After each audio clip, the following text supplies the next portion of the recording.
Miles de personas nos escuchan diariamente. Es su derecho a seguirlo haciendo. Lo que está en juego. Exa FM y Democracia AM. Encarnamos la libertad de expresión. Con periodismo crítico. 827. Respetables Alfredo Corral, Mauro Terán, Luis Fernando Torres en Ambato y señor licenciado don Lolo Echeverría, muchas gracias por estar con nosotros. Ha habido una notable ausencia de pulcritud, de delicadeza. Y entonces, para la mayor parte de los analistas, tanto de pluma como también de pluma digital, la ausencia de pulcritud ha determinado que el Estado se haya convertido en dominio patrimonial del partido político que está a este momento gobernando a la nación. Esta es una frase, este es un pensamiento, esta es una valoración correcto o genera, digamos, o produce o viene de la reflexión social precisamente por tanto abuso. ¿Cuáles han sido, Lolo, las características administrativas del hombre que ha representado Alianza País o a la Revolución Ciudadana? Muy buenos días y muchas gracias por estar aquí. Saludo especialmente al señor doctor Alfredo Corral, que nos honra con su compañía. Gracias, Gonzalo. Un gusto muy grande estar con el doctor Corral y el doctor Terán. Me parece a mí que si estamos hablando del tema de la corrupción, lo que podríamos decir es que la corrupción es hija de la impunidad y nieta del autoritarismo. El autoritarismo es lo que hace que los corruptos se sientan protegidos. El autoritarismo, estos caudillos autoritarios que se sienten dueños de bienes y personas, son los que finalmente fomentan la corrupción porque se preocupa más de la imagen que de la realidad. Entonces, preocupados de conservar una buena imagen, suelen, en lugar de perseguir la corrupción, ocultar la corrupción. Por eso es que prospera tanto la corrupción en regímenes que proclaman una pulcritud, una ética, una transparencia, porque, claro, esos gobiernos son amigos de la propaganda más que de la realidad. Y, doctor Mauro Terán, ¿usted cree que este gobierno ha tenido, digamos, unas formas o ha descubierto o ha patentado en este largo periodo que ha administrado el Estado Nacional y ha tenido, digamos, una maestría de autoprotección que le ha sido imprescindible para que el olfato social no se dé perfecta cuenta de lo que realmente han hecho en términos de indelicadeza y de corrupción, notable corrupción? ¿Por qué le pregunto de esta manera? Porque la gente sigue creyendo en ellos. Buenos días, Gonzalo. Buenos días, Lolo. Buenos días, Alfredo. Y al doctor, ¿cómo es el doctor Gamato? Luis Fernando Torres. Y buenos días a la audiencia. Primero, Gonzalo, permítame hacer una aclaración, porque se ha hablado de un Mauro Terán. Y es un homónimo, a todas luces, un homónimo de esas coincidencias medias inexplicables que se dan en la vida. Mis nombres completos son Mauro Leonidas Terán Ceballos. Soy profesor universitario, ex magistrado de la Corte Suprema. Ninguno de mis hijos tiene el nombre de Mauro. El primero de mis nietos, él sí se llama Mauro, de 18 años, pero ese ya está dentro de mi ámbito generacional. Mis padres me dieron una formación moral e intelectual muy clara y por tanto, Gonzalo, no soy enloquecido por el dinero. Bien, la pregunta suya es justamente de actualidad. ¿De dónde proviene esa modalidad, esa forma de acción que se ha notado desde los primeros momentos? Y vale que me refiera a lo que está sucediendo actualmente con uno de los que está siendo perseguido por la justicia ecuatoriana, el famoso señor Charlie Pareja.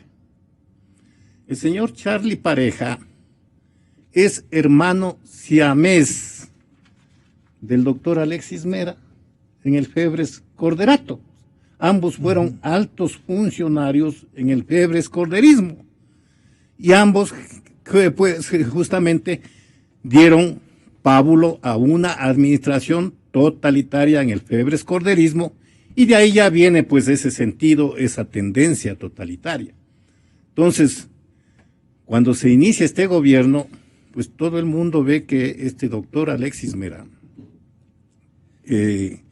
uno de los funcionarios de primera línea del Febres Corderismo, es el asesor jurídico de un gobierno revolucionario y de izquierda, como decía. Y ahí es cuando vemos que se empieza a imprimir una modalidad de acción para dar pábulo a este clientelismo que se genera, este clientelismo populista que se genera, en donde había que ganar elecciones, y para ganar elecciones había que hacer obra, y para hacer obra había que hacerla inmediatamente. Y entonces viene, pues, seguramente aconsejado por el asesor jurídico, que todo se contrate bajo el régimen de emergencia, de emergencia. Sí. Al contratar con este régimen de emergencia, pues obviamente no es necesario ir a los procesos licitatorios y las adjudicaciones se realizan a dedo. Vemos pues entonces cómo se marca un procedimiento. O sea, este es un modelo que puso en vigencia Alianza País. Febres Cordero. Febres Cordero, y aquí es donde se copia pues el modelo. O sea, el autor viene a ser el mismo prácticamente. Claro, el mismo que fue en el Febres Corderismo viene a ser el mismo que genera esta política, esta modalidad. ¿Cómo funciona el modelo, si usted podría justamente en esto, en las declaraciones de emergencia para contratar a dedo? Eso es todo el problema. Primero, al señor presidente le hicieron, bueno, no es ningún niño el señor presidente, pero él sabe decir, me hicieron firmar, en fin, no sé cómo le reclame. Pero si es otro el autor del modelo, en este caso usted le atribuye al doctor asesor jurídico, al secretario jurídico de la Presidencia de la República con rango de superministro prácticamente. Entonces él es el que le dice, nosotros en la época de Febres Cordero, en la administración Febres Corderista, hicimos así. Eso es lo que usted busca. No tan así, porque en la época de Febres Cordero utilizaron un mecanismo que es parecido al actual, que es la creación de unidades ejecutoras, sí, que se salían un tanto de la ley para las contrataciones inmediatas y a dedo. Pero ahora, pues había la posibilidad de la declaratoria de emergencia. Pero como esa declaratoria de emergencia no está tan limitada en la ley, no, es un tanto discrecional, por eso es que cualquier cosa la declaran de emergencia, y entonces, dentro del término populista, clientelar, había que hacer obras inmediatas, que se vea que se está haciendo obra para ganar las elecciones. Y ahí vinieron pues las aplicaciones de contratos a dedo, que al ser, digamos, contrataciones a dedo y a veces sin programación previa, pues dieron lugar a ese gasto, a este derroche que ha puesto en grave crisis al Estado ecuatoriano. Doctor Alfredo Corral, usted también debe recordar la metodología que instrumentó el Febres Corderato, ya son muchos años. Y en verdad que fueron estas famosas organizaciones las que ahora en cambio con esta modalidad de contratos de emergencia. Disponían y administraban la ejecución de obras muy significativas o de ámbitos muy grandes, como en la actual administración el ámbito petrolero.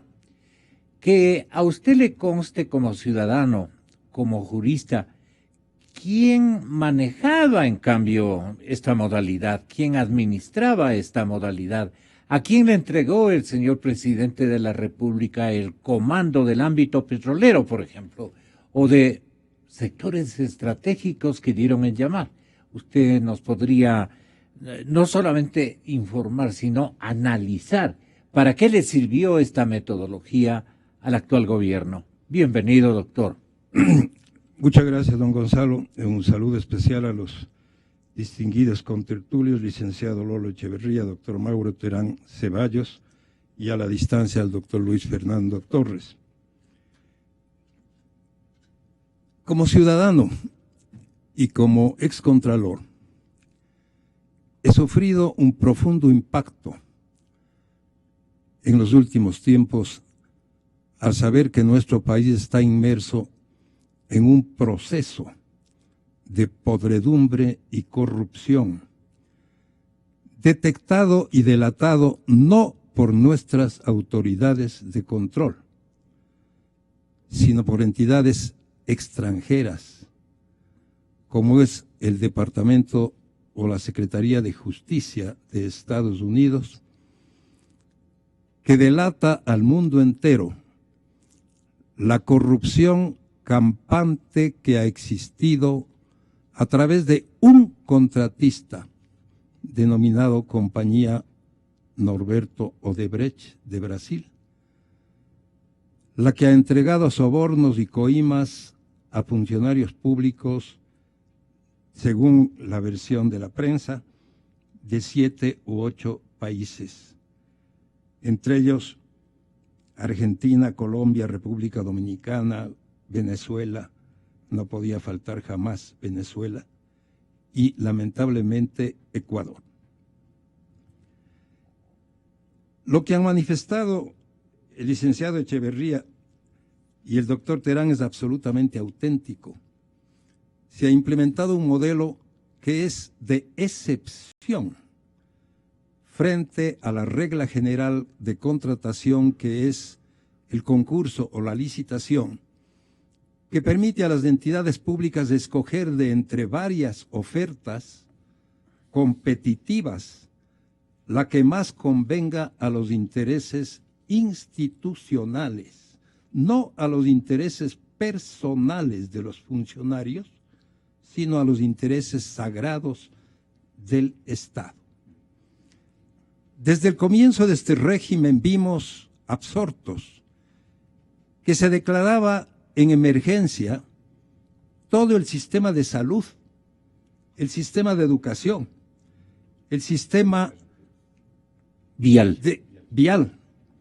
Es decir, todos los ámbitos más importantes de contratación pública fueron declarados de emergencia para entonces sí tener campo abierto para poder contratar inmediatamente, como bien ha relatado el doctor Terán, como se dice vulgarmente, a dedo. O sea, sin análisis de ofertas, sin comparación de las mismas, sin un estudio prolijo y profundo del propósito de la contratación, etcétera, etcétera.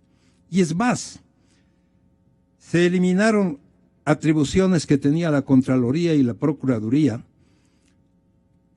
que estaban obligadas a emitir un informe previo a la celebración de los contratos. Ese informe previo demoraba 15 días. Ese era el término que la ley señalaba para que tanto la Contraloría como la Procuraduría cumplan con su propósito de revisar la contratación que estaba próxima a celebrarse y poder hacer, obviamente, cada uno en su campo, la Contraloría en el suyo y la Procuraduría en el suyo, las observaciones que crean pertinentes. Eso se eliminó también, porque la urgencia demandaba que no haya ningún obstáculo que impida una contratación acelerada para las obras que se estaban programando. Entonces, es evidente que en un régimen autoritario, en un régimen absolutista, todas las funciones del Estado están bajo el control de una sola autoridad. Y cierto es que en el febres-corderismo ocurrió algo parecido, pero yo diría, ni de lejos puede compararse esa época con la actual, porque si bien había también autoritarismo, había en cierta manera el funcionamiento de las instituciones públicas. Cierto es que se influía en la justicia, pero nunca como ahora. Cierto es que también se declaraban regímenes de excepción, pero nunca en la forma como ha ocurrido en los últimos tiempos. Por eso es que ahora no nos queda otro camino que pedir al Departamento de Justicia de Estados Unidos que nos haga el favor de delatar los nombres de los funcionarios que han sido coimados o sobornados por la compañía Odebrecht, para entonces sí tener aquí la posibilidad de iniciar las acciones penales correspondientes a fin de que los hechos corruptos no queden en la impunidad, porque como muy bien ha dicho el licenciado Echeverría, la impunidad es la que cubre los hechos corruptos y consecuentemente corrupción e impunidad llevan a la hecatombe, al fracaso, al desastre, inclusive económico de los países, porque la corrupción se lleva una enorme proporción de los recursos públicos. ¿Y a quién le competía, doctor, ejercitar este pedido exigente de parte de la comunidad nacional a la Secretaría Jurídica de la Unión Americana? ¿Le correspondía al Contralor, al señor presidente o al fiscal general de la República, que ha permanecido en inercia en este sentido durante exagerado tiempo, aduciendo de que estaba traduciendo algún reporte, alguna información de parte de este Ministerio de Justicia? Gonzalo, indicando el señor fiscal que él sí conoce quién es el corruptor. Además lo dijo así. Yo sí sé, dijo. Es la compañía Odebrecht, como burlándose del tema o como haciendo una broma en un tema tan complejo, tan serio, tan preocupante. Tardíamente pide disculpas. Obviamente que si es el Departamento de Estado o la Justicia de Estados Unidos la que ha detectado estos hechos de corrupción por delación de los funcionarios de Odebrecht, los cuales mediante un sistema especial que existe allá han llegado a un acuerdo para delatar todos los hechos corruptos con el propósito de que se disminuyan la severidad de las respectivas penas o sanciones. Es obvio que al Estado ecuatoriano le corresponde obtener esa información y también, por supuesto, a los organismos de control. Pero yo me temo que por diferentes razones, a lo mejor el Departamento de Estado de Estados Unidos no haga conocer los nombres de las personas que están involucradas en los hechos de corrupción y quedaríamos absolutamente en nada. Y esto se refiere a varios países. ¿Por qué consideraciones podrían sortear en razones de soberanía, de que tanto se proclama ahora en el mundo que cada país es soberano, que un país no puede interferir en los asuntos de otro, etcétera, etcétera. Estados Unidos está en su derecho, a mi manera de ver, de dar o no los nombres de las personas corruptas. Ahora bien, estamos hablando de un contratista, que es Odebrecht. Imagínense lo que sería si todos los contratistas hablaran. Si todos, no todos, un 10% de los contratistas hablaran y dijeran: yo tuve que dar tanto por este contrato, yo tuve que pagar tanto por este otro contrato, en todos los ámbitos, en salud, en educación, en vivienda, en carreteras, en puertos, en aeropuertos, en todos los ámbitos de la construcción pública, en adquisiciones de bienes, que son contratos muy, muy cuantiosos. Y de medicinas. Adquisición de maquinaria, adquisición de medicinas, de implementos, de insumos, de vehículos, etcétera, etcétera. Los que se beneficiaron en el área de la medicina y de instrumentos médicos se fueron llevando la plata y le dejaron primero con un proceso de divorcio a la secretaria de Estado que manejaba el ámbito de la salud pública y el marido se llevó el resultado de estos negociados. Eso se conoce desde hace rato. Otro caso sui generis es el rioense, un ciudadano que más bien militaba en filas gutierristas. Un importante cuadro de la provincia de Los Ríos, que vino en calidad de ministro de Obras Públicas y contrató, excontralor, la mayor parte de las vías, puentes, pero de gran envergadura. Contentó un poco a los militares ecuatorianos con algunas obras, entre ellos el puente de San Vicente, que creo que se denomina así, y asimismo el tipo terminó la contratación en serie, porque fue una contratación en serie, y se fue con los premios, nunca más volvió ni siquiera a visitar la ciudad de Quito. Imagínese usted cuántos miles de millones estamos hablando solo en importación de medicinas, solo en contratación de infraestructura hospitalaria. No me dejan mentir y están escuchándome este rato. Y el otro, en el tema de la vialidad, ¿cuántos millones costarían las carreteras que el hombre que no tenía nada que ver con el partido de gobierno, repartió durante su permanencia al frente del Ministerio de Obras Públicas? Todo eso, excontralor, respetable amigo y caballero, ha quedado en impunidad. Hasta ahora. Todavía tenemos fe los ecuatorianos, todavía tenemos esperanza de que se descubran estos hechos de corrupción y que el Estado pueda recuperar los recursos que ha perdido y que puedan ser sancionadas las personas que hayan incurrido en estos hechos gravísimos que para mí son una verdadera traición a la patria, porque el servidor público va a servir a los ciudadanos al ejercer una función y no a enriquecerse en forma personal. Y los organismos de control, ¿qué ha pasado en esta época? Son muchos años, con el mismo que quiere 5 años más prolongarse en este buen hábito de ser Contralor General del Estado, pero con una inercia fiscalizadora o sancionadora más importante que lo primero. ¿Quiere quedarse 5 años más, mire usted, doctor? Para mí es un absurdo, que no debe haber la posibilidad de que un funcionario público se perpetúe en el ejercicio de un cargo, por bueno y eficiente que haya sido. Tiene que haber la alternabilidad, obviamente desde la presidencia de la República y en todas las funciones públicas, porque eso es democrático. Es autoritario pretender que un funcionario se perenice o se eternice en el ejercicio de sus funciones.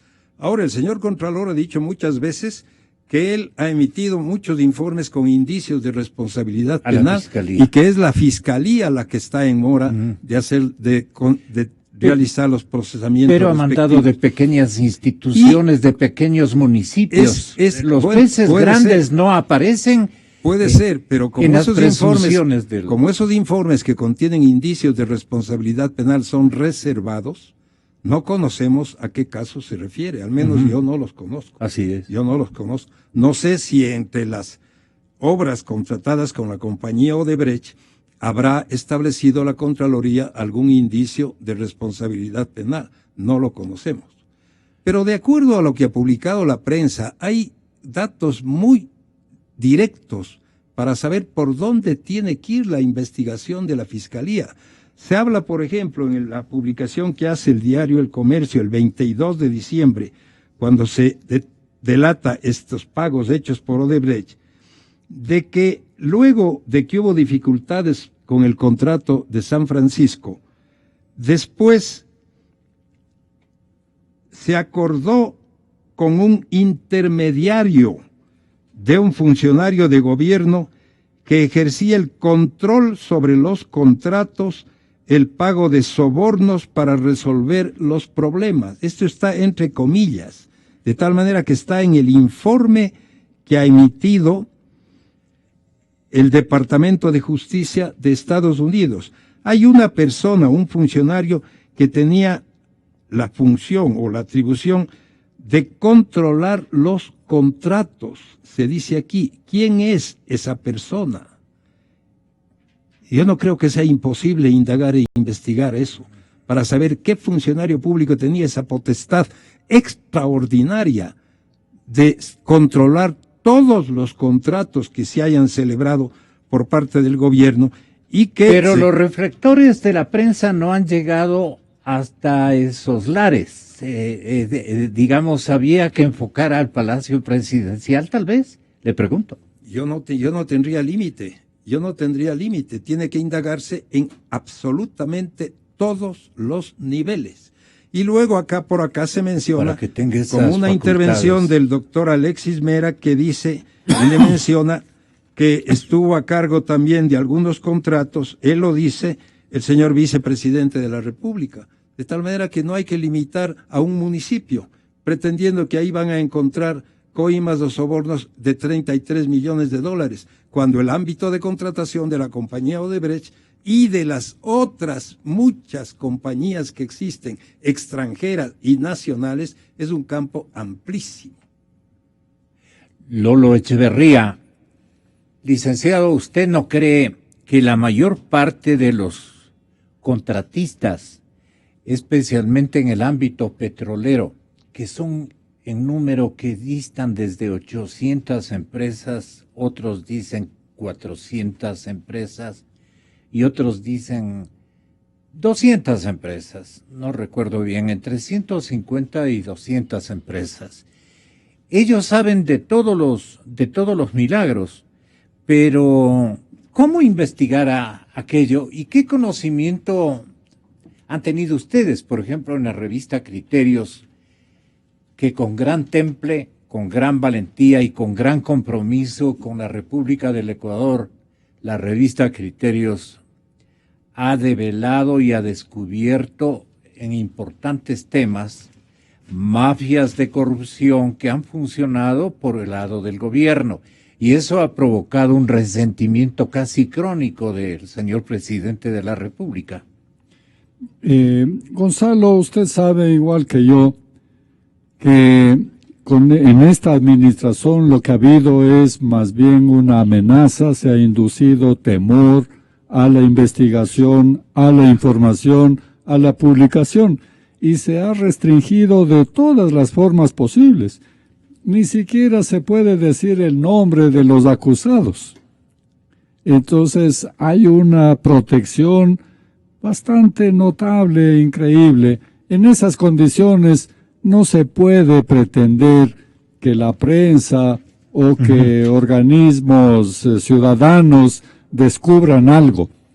Si es que los organismos oficiales no son capaces de descubrir nada, como ha ocurrido en el Ecuador, constituyen un mecanismo de encubrimiento en lugar de descubrir y sancionar a los corruptos. Por eso es que son responsables los organismos de control como la Fiscalía y como la Contraloría, porque no solamente que tienen obligación como cualquier ciudadano, sino que cobran sueldo y han cobrado sueldos por años para descubrir la corrupción y no la han descubierto, sino que con algunas conductas más bien han solapado la corrupción y tienen una responsabilidad enorme. Por eso es que a mí personalmente me sorprende que, por ejemplo, los candidatos a la presidencia no tomen en cuenta esto. Sí. No consideren la corrupción como el problema más grave del país. Así es. Y que no... Aquí hay que estarle sacando las palabras a los candidatos y dicen, casi a la fuerza. No les van ni generalidades. Andan en un juego superficial de propuestas ofreciendo empleos por millones, en fin. Lo que dice Diego Ordóñez, columnista muy conocido, es lo siguiente, Lolo. Primero se roban y luego lo encubren con armas publicitarias impúdicas. Y nosotros hemos dado efecto de constancia a esas prácticas. Entonces, lo íntegro habría sido, dice Diego, para espantar sospechas, para verdaderamente moralizar al país, para preservar el nombre y la honra, que se publique toda la información, venga de donde venga, para que salten los responsables, dice él. Y si por eso se pierde una elección, bueno, pues que así sea, salvo que haya culpas que tapar. Las dudas aparecen y se vuelven certezas sobre este intento de desviar el foco de la investigación hacia terceros. Es para impedir llegar a otros responsables más poderosos. Hemos visto en los últimos días, Lolo, que las primeras autoridades se enojan, se ponen furiosos. ¿Están preocupados? Es la pregunta. Es evidente. Yo pienso que ahora son ellos los que están asustados. Hace algún tiempo decía yo que el miedo cambió de bando. Antes los ciudadanos teníamos miedo. Ahora son las instituciones, son los gobiernos los que tienen miedo. ¿Por qué? Porque la opinión pública es de temer, francamente de temer.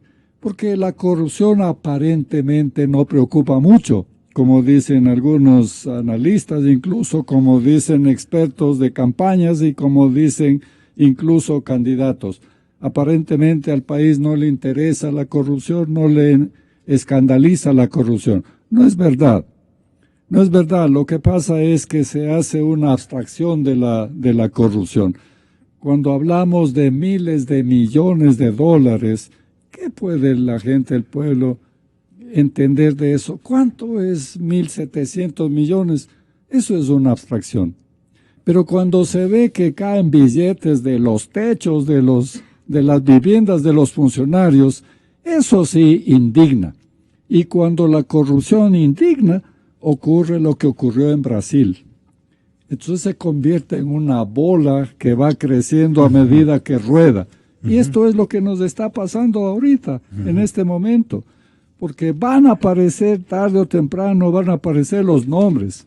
Lo que rogamos los ciudadanos es que esto se descubra antes de las elecciones, para que sepamos, para que tengamos conciencia en la hora de la elección.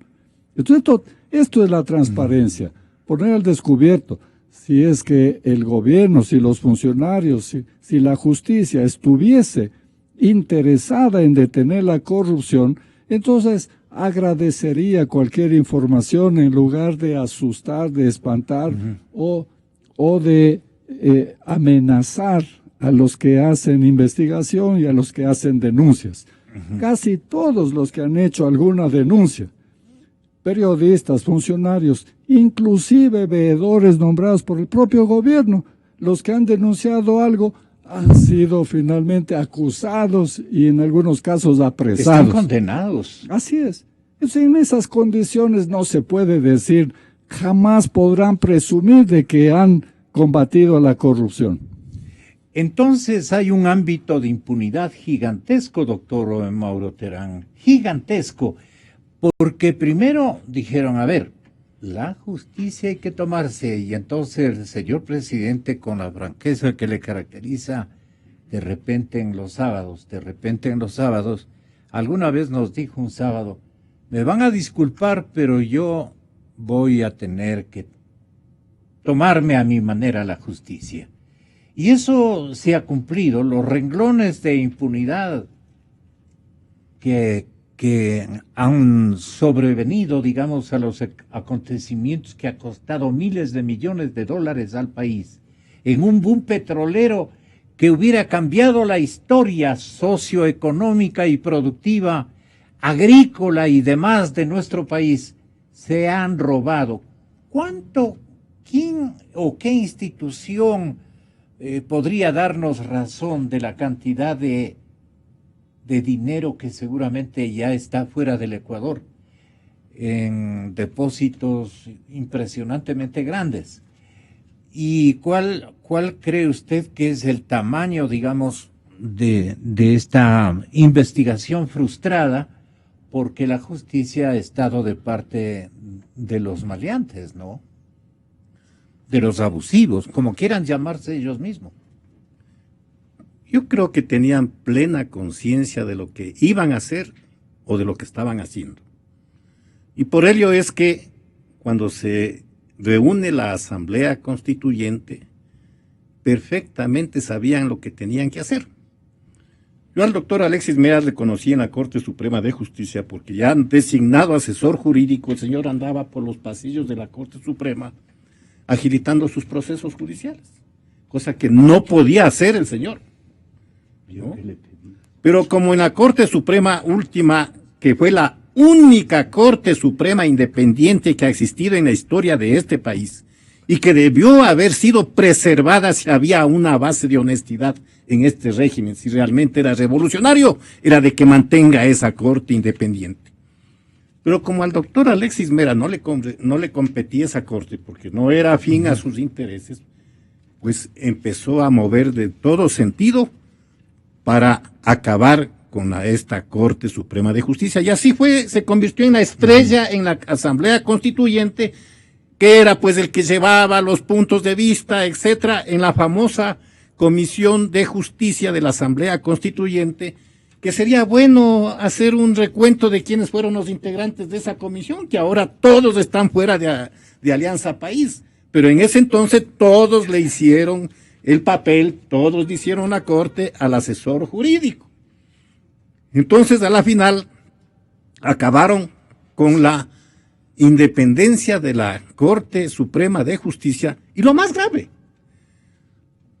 le castraron a la Corte de Justicia y convirtieron al Consejo de la Judicatura en el representante legal del Poder Judicial. Tal es así que tuvimos un ingeniero mecánico, ¿no?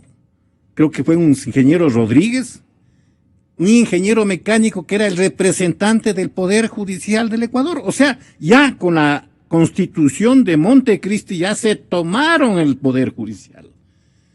Hicieron pedazos a la función judicial.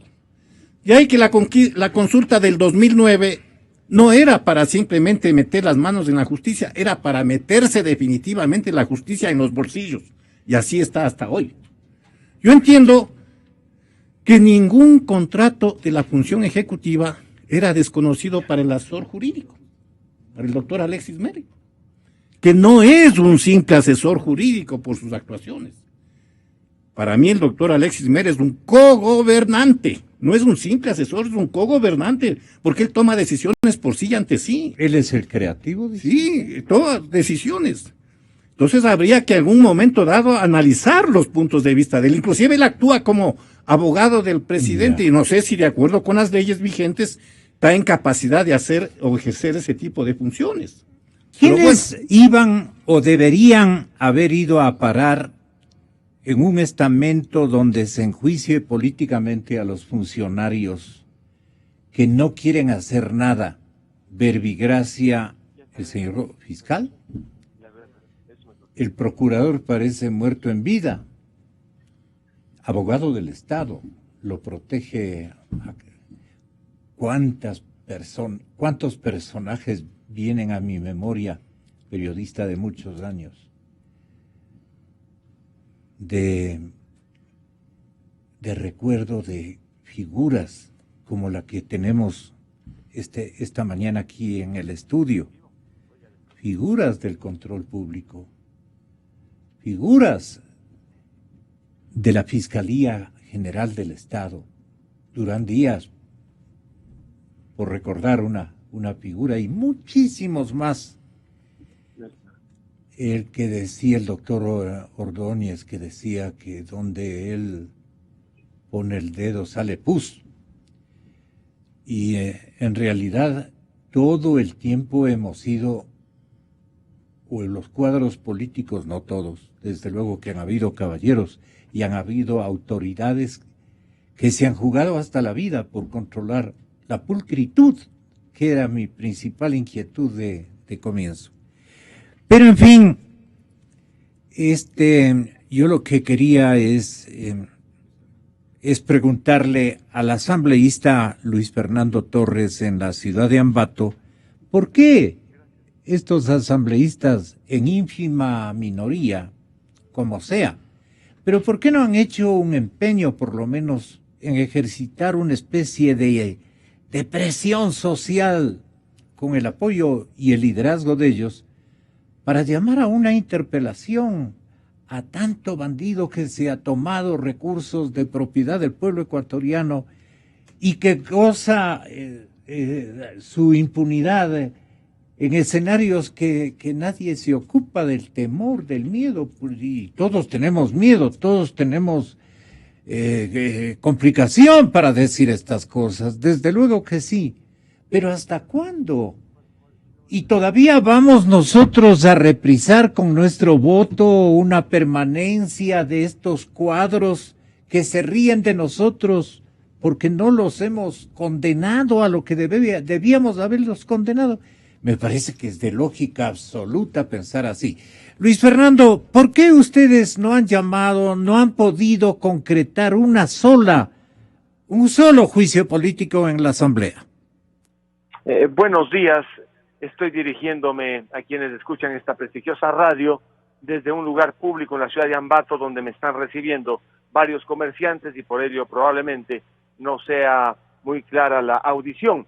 Pero no se ha podido avanzar con procesos políticos, básicamente porque no existe en la Asamblea el número suficiente de firmas para iniciar un proceso político contra un ministro o contra un vicepresidente. La Constitución es muy rigurosa en las exigencias para poder iniciar el proceso y después, muchas veces también por la falta de información suficiente. En efecto, para poder enjuiciar, por ejemplo, al vicepresidente de la República, de acuerdo con el artículo 129 de la Constitución, se requiere acusarle por delitos señalados precisamente en esa norma constitucional.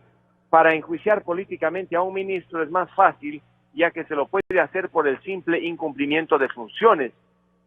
Alguien anunció con buenas intenciones de parte de la oposición, me parece que fue el asambleísta Diego Salgado, un proceso de juicio político al vicepresidente, y muchos creyeron que se trataba simplemente de llenar un formulario y colocar una firma, pero no, hay que preparar también una acusación. Yo le he dicho al asambleísta Salgado, un muy buen asambleísta, que me uniría al equipo que quiera redactar una acusación para que luego de que la acusación esté lista, se comiencen a recolectar las firmas. Pero somos una minoría que trabaja con la información que tiene, no hemos tenido acceso a otra información, pero en este proceso electoral lo importante es que los electores sepan que si eligen a corruptos, los corruptos irán a tapar a los corruptos. Hoy tiene el elector ecuatoriano la oportunidad de elegir a personas honestas,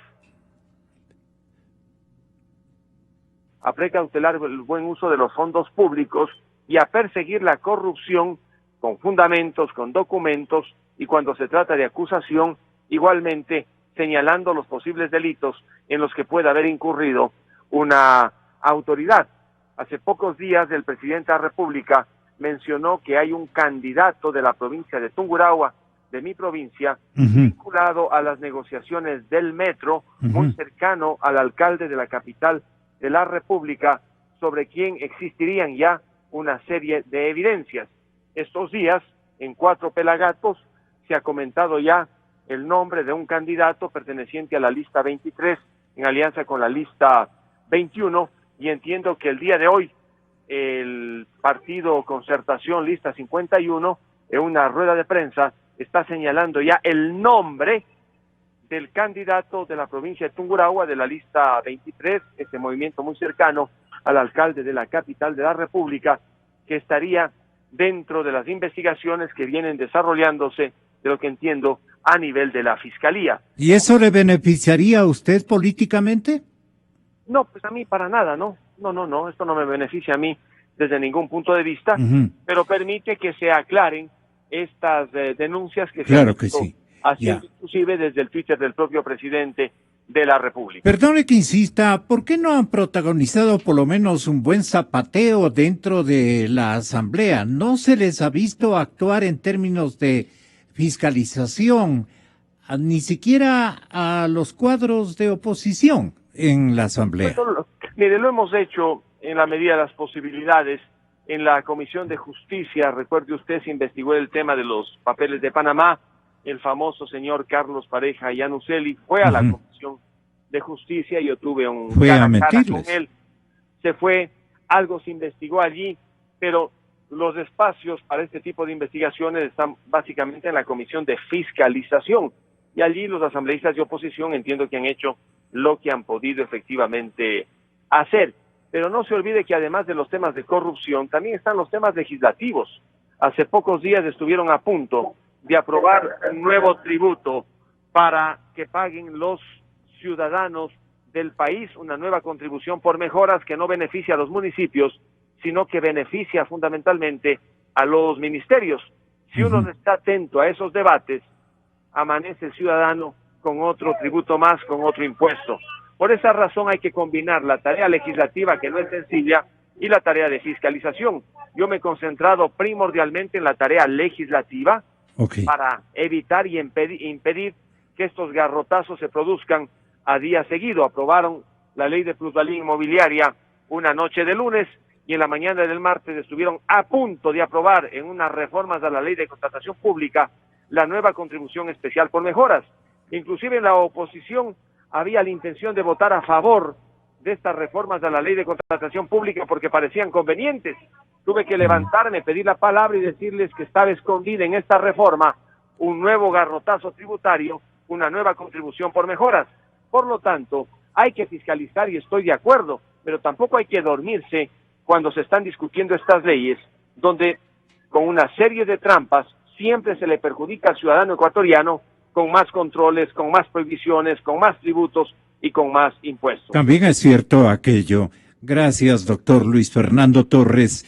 Y yo quiero preguntarles finalmente lo siguiente.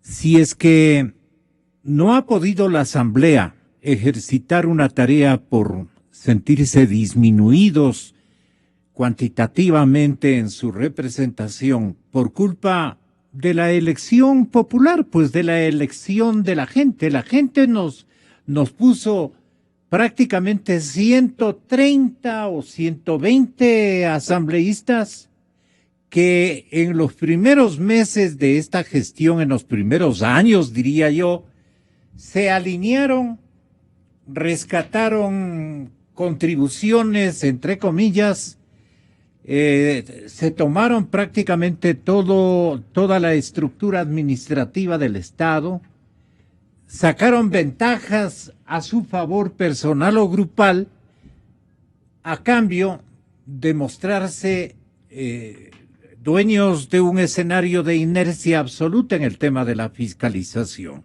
Entonces yo les pido a ustedes que tengan la bondad ahora de entregar en manos o en la conciencia de los 8 candidatos a la presidencia de la República con sus respectivos binomios una decisión de fiscalización inquebrantable y que no vengan a disimular después con alguna que otra obra fiscalizadora y luego a pretexto de que no hay que producir una suerte de conmoción en el país, de inestabilidad política o lo que se llame, caigan abatidos por la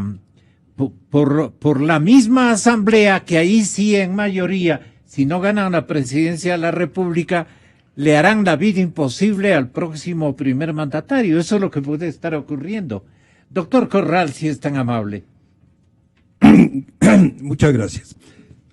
En primer lugar, respecto a lo que yo mencioné hace un momento, en la información que contiene el diario El Comercio, de fecha 23 de diciembre, como un regalo de Navidad para el pueblo ecuatoriano fue esta noticia de la corrupción. Vísperas de la Nochebuena. El doctor Alexis Mera, secretario jurídico de la Presidencia de la República, según la publicación del Comercio, dice, según Mera se llegó a un acuerdo, habla del acuerdo al que llegaron con Odebrecht luego de que fuera expulsado del país, pero solucionaron el problema y según la publicación que hace el propio gobierno, sufrieron presiones diplomáticas o políticas enormes. Brasil retiró al embajador de Ecuador y si no me equivoco, el presidente Lula, nada más ni nada menos que el señor presidente Ignacio de Lula da Silva, vino al Ecuador. Al despacho. Vino al Ecuador y con quién trató el tema. No podía ser sino con el señor presidente de la República. Pero, según Mera, dice el Comercio, se llegó al acuerdo en el cual Odebrecht se comprometió a poner en funcionamiento la central a su costo. En ese momento explicó, entre comillas, la defensa del país la asumió el vicepresidente de la República, Jorge Glass, cuando era gerente de las empresas hidroeléctricas y ministro de los sectores estratégicos. Esto dice el doctor asesor jurídico de la Presidencia de la República. ¿Por dónde tiene que ir? ¿Por dónde tiene que ir la investigación? ¿Por dónde tiene que ir la investigación? Está clarísimo. Ahora bien, en respecto al último tema de la Asamblea y de los juicios políticos, es imposible que una Asamblea que tiene una mayoría de la proporción como la actual inicie un juicio político contra un funcionario del gobierno. Absolutamente imposible. ¿Cuánto se empeñó el diputado de Avanza, me parece, para enjuiciar políticamente al ministro de Educación? Porque declaró que a él no le daba la gana de haber contratado los seguros y que por eso las escuelas del milenio que se destruyeron con los temblores y terremotos y toda la infraestructura educativa quedó sin la posibilidad de recuperar un solo centavo, porque simplemente el señor ministro dijo, yo no contrato seguros, porque a mí no me da la gana de hacerlo, a pesar de que la ley le obligaba a ello. Los esfuerzos de este diputado de Avanza fueron absolutamente infructuosos porque la mayoría de legisladores no permitió el juicio político. Ahora, esa mayoría ilegítima que existe en la Asamblea, y lo digo ilegítima porque no responde a la proporción de sufragios que obtuvieron en las urnas. Los diputados de Alianza País obtuvieron aproximadamente un 53% de votos y en la Asamblea tienen un 90% de legisladores, lo cual es contrario a la Constitución que habla de la proporcionalidad del voto. Y esto ocurre por ese maldito método de Hunt que está impuesto al pueblo ecuatoriano. ¿Qué ocurrió en el Azuay? De 5 diputados que se eligieron, 5 diputados fueron de Alianza País. Y no es que obtuvo el 100% de los votos, obtuvo el 50% de los votos y los demás no llegaron al cociente electoral y por lo tanto quedaron sin representación. Entonces, esperar que haya habido juicios políticos de parte de una asamblea sumisa que ha sido calificada como una manada de borregos, alzamanos, es absolutamente imposible. La minoría legislativa que ha existido, por más esfuerzos que pudo haber hecho, estaba en imposibilidad de hacer un enjuiciamiento político. Por eso es que al no haber habido tampoco fiscalización de parte del órgano legislativo, que es una de las funciones que tiene la Asamblea, ha habido un ambiente de absoluta impunidad en el país. Mauro Terán. Gonzalo, se hicieron la idea de que hay que impedir la fiscalización, porque la fiscalización da lugar a lo que se conoce como la pugna de poderes. Y la pugna de poderes siempre debilita al Ejecutivo porque siempre se generan denuncias graves. Entonces han impedido la pugna de poderes, eliminaron la pugna de poderes sometiendo todos los poderes a un solo poder. Eliminaron la pugna de poderes, pero no eliminaron el empuñe de los poderes. De ahí que yo prefiero 1000 veces la pugna de poderes antes que el empuñe de poderes. Recordemos algo que se estaba suscitando hace poco tiempo. ya en la Asamblea empezó a gestarse la idea del enjuiciamiento político al fiscal. Inclusive algunos miembros del grupo oficialista estaban porque se enjuicia al fiscal por su incapacidad en estas denuncias. Y estaba creciendo la tendencia al enjuiciamiento. Pero ¿qué resulta, pues? Que cuando ya prácticamente iba a producirse el enjuiciamiento del fiscal, el presidente pide la renuncia a todo su gabinete. Y se queda la Asamblea sin llevar adelante este proceso, y ahora no han vuelto a decir nada del enjuiciamiento político al fiscal. Se enmudecieron. Y ahora el fiscal toma fuerza y se va y se burla en la Asamblea, se burla de los asambleístas en una forma tan clara como la vimos todos, se burla grotescamente del pueblo ecuatoriano y de la Asamblea, y nadie dice nada. Doctor Lolo Echeverría. Usted Gonzalo, doctor. Yo no les exonero a los diputados totalmente en esto, por la sencilla razón de que una sola persona, un periodista como Villavicencio, ha hecho más que todos los diputados. ¿Cómo es posible que solamente porque digan que no tienen los datos suficientes? Si un periodista que no tiene la inmunidad, que no tiene la facultad para obtener información, exigir información, que no tiene la responsabilidad de fiscalizar, ha podido desvelar, descubrir y poner a la luz nacional cuántos actos de corrupción, ¿cómo no van a poder los asambleístas, los diputados? De manera que no están totalmente exonerados. Y tampoco están exonerados los partidos políticos y los candidatos, porque deberían... Los candidatos a la presidencia. Incluso los candidatos a la presidencia, porque deberían indicarnos cómo van a detener la corrupción, a quién van a fiscalizar, qué casos, a qué se comprometen en términos de fiscalización. Porque, mire, en 10 años... Si no hacen eso, no se vote por ellos. Y no se puede, ningún país, ninguna democracia debe dejar sepultados casos como la destitución de diputados, como la destitución de cortes, como el silencio, porque todavía continúa el país aplastado por la publicidad, por las amenazas, por la sumisión de las instituciones y por el silencio. Eso no es aceptable en ninguna democracia. Pero en cambio, el señor fiscal sí sabe.